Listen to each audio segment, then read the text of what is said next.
Good afternoon, Mikel. Hello. So the team news update has come out on the website, but just for sake of clarity, could you just let everyone know who is back and fully fit again? Well, I could respond to you that question this evening. We haven't trained yet, so we are still waiting for a few players back. But as far as I know, almost everybody will be available. And can you give an update on Sead Kolasinac? I know you said he'll be coming back, but he was on the receiving end of quite a bad tackle in the international break. Is he okay for this game against Norwich? Again, we will assess him this afternoon and see how he is, whether he's fit or not. He's one of the doubts that we have. And how about Granit Xhaka? I know he contracted COVID-19. How is he doing? He's doing well. He's still in his country. He needs to stay there till Saturday, I believe. So as soon as they can release him and he's okay to travel, he will be here with us.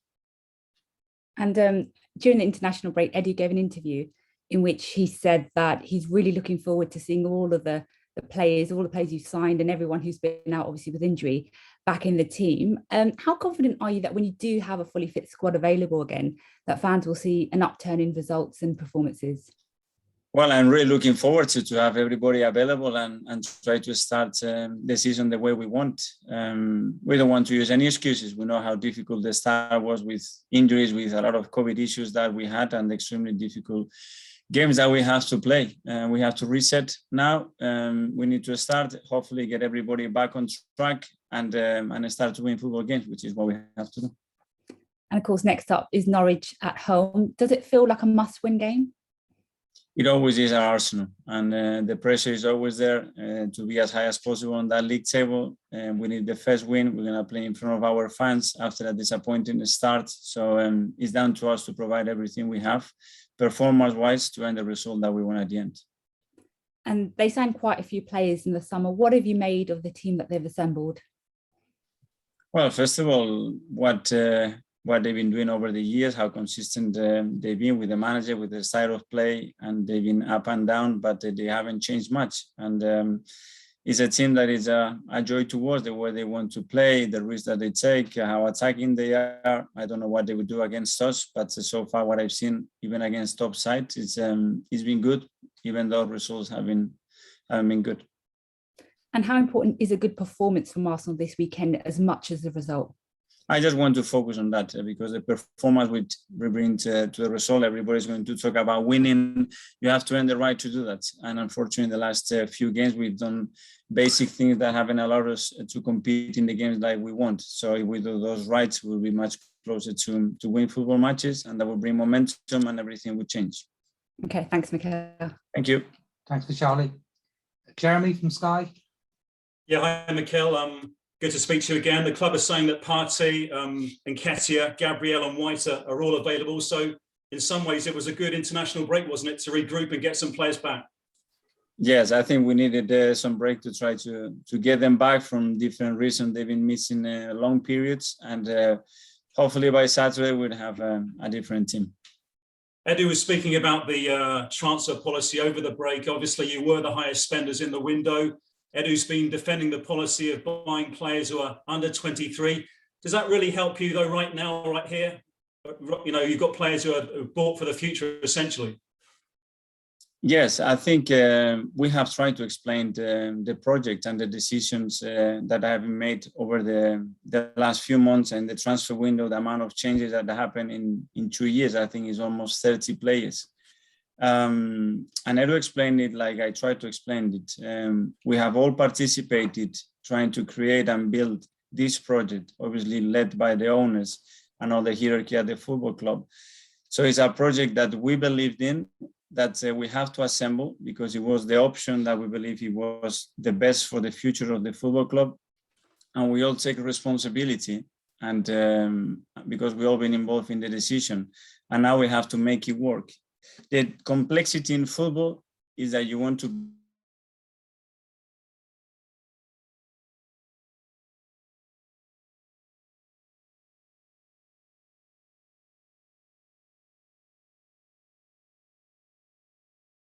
Obviously, Ainsley Maitland-Niles wanted to go before the deadline, but you wouldn't let him go.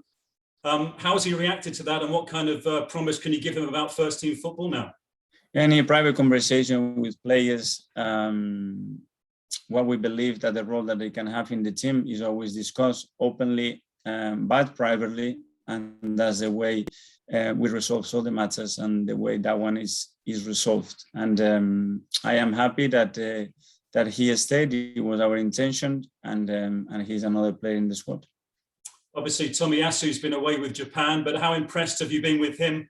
And is he still going to be ready for a Premier League debut despite the travelling he's had? We need the work permit first. The club is trying hard to achieve that in the next couple of hours. He's back in the country right now. I will meet him for the first time today, probably, and train with him, see how it is, get a feel for it. He's been playing, so he should be completely fit. And yeah, we've been impressed. That's the reason why we decided to sign him. You mentioned Granit Xhaka there. Obviously, the Swiss were telling us he had a positive COVID test, and Jose Mourinho saying, well, he should go and get jabs. I mean, what's your policy on players getting vaccinations, Mikel? Is Jose right? We are trying to explain all the reasons why we believe it's the right thing to do, how much it will protect, first of all, the club, secondly, the teammates, all the environment that they are around, the exposure that we would have if they don't do it, but at the end, it's a really personal thing.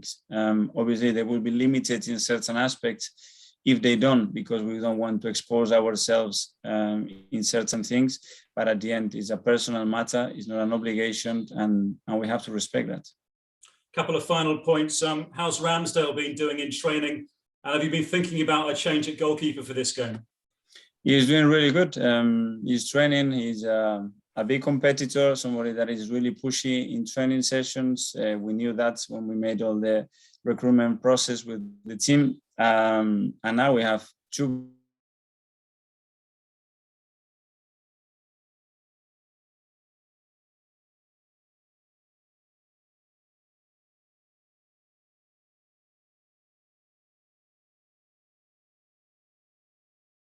on Saturday.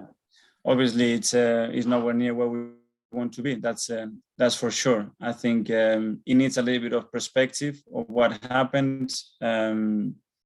Everybody's disappointed. We are not different. The fans should be disappointed. Everybody related to the club should be disappointed. But we are so determined and willing to change it as quick as possible, and we are on it. Thank you so much. Good luck. Thank you. James from TalkSport. Good afternoon, Mikel. How are you? Hi. I'm good, thank you. Mikel, it's been 21 outgoings and 10 signings in the last year. How different does the squad feel now? Do you feel like you have a stronger squad than you did 12 months ago? Well, a completely different squad, just with the numbers that you just mentioned. You can tell that it's unheard of. Now we have to make it work. Now we have the tools that we believe it was going to get the best opportunity for us to compete the way we want to compete and build what we want to build in this project. And now we have to make it work. We have to glide it together. We need to create relationships, chemistry, understanding. They have to adapt, and we have to do that really quickly. You've been forced to use a number of different options at right back already this season. What makes you feel that Tomiyasu is the right fit? Well, Tomi, first of all, because he's got the capacity to play in any position in the back four. He's done it in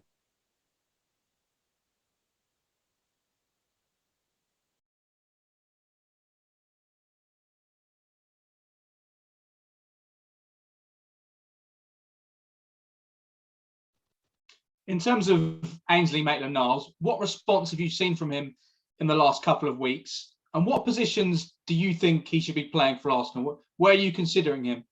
And the response is after the conversation that we had privately to explain.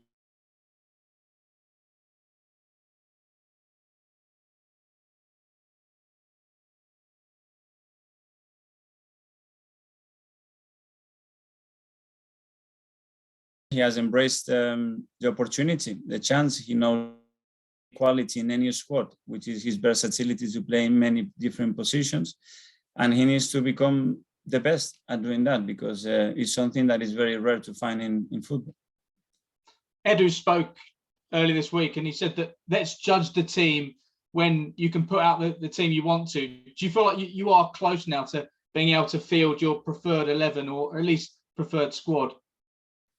Well, I hope so. That obviously we are getting players back from injuries, from COVID, from suspensions. So when we are able to do that, we'll try to do that. But we are getting judged every day with our work, every result that we have, and we don't want to use any excuse. But to be fair, looking back what happened the last 3 or 4 weeks and looking at it with a little bit perspective, it's been a lot, and hopefully we can change it pretty quickly. And just final question from me, Mikel. Reece Nelson going out on loan to Holland. Do you feel like young British players gain more benefit from potentially going abroad than necessarily staying in the Premier League or going down the leagues? We've obviously seen the success with Jude Bellingham and Jadon Sancho in recent time. That's what we are hoping for, and I think it's a club that is going to suit him really good, a manager that really rates him and believe that his qualities can fit in the model that he wants. He's going to have the time to play, and it's been a difficult year for him. He has an enormous quality, and he needs to show it. He's got at the right age right now to prove that that he can do it, and we wish him all the best. Thanks, Mikel. Thank you. George from the BBC. Thanks, Mark. Mikel, hello. Hi. Hello. Since you've been at Arsenal, your team goes on good runs and then you have consecutive defeats. I mean, where's the real Arsenal and how are you going to move it so that you go on these good runs constantly?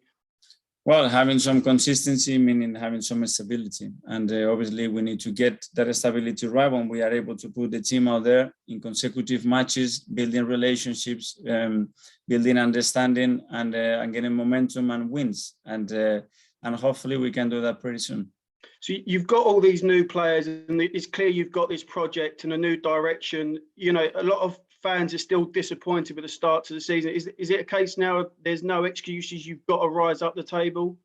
Well, 100%. And we don't want to give any excuses. We have tried to explain what happened in previous weeks. You can give all the reasons that you want if somebody doesn't want to see it. Okay, it's up to them. We try to explain things. I think we have been very clear, probably more clear than ever, to try to explain what the club is trying to do, what we are trying to do.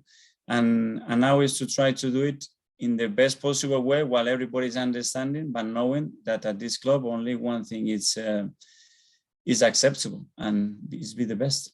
So you're saying you feel like you're over your bad patch now? I hope so, yes, George, 100%. Yeah, I see the future with a lot of positivity. Good. Just in terms of Bernd Leno, I know there was a problem with the German team and their flight back from Iceland last night.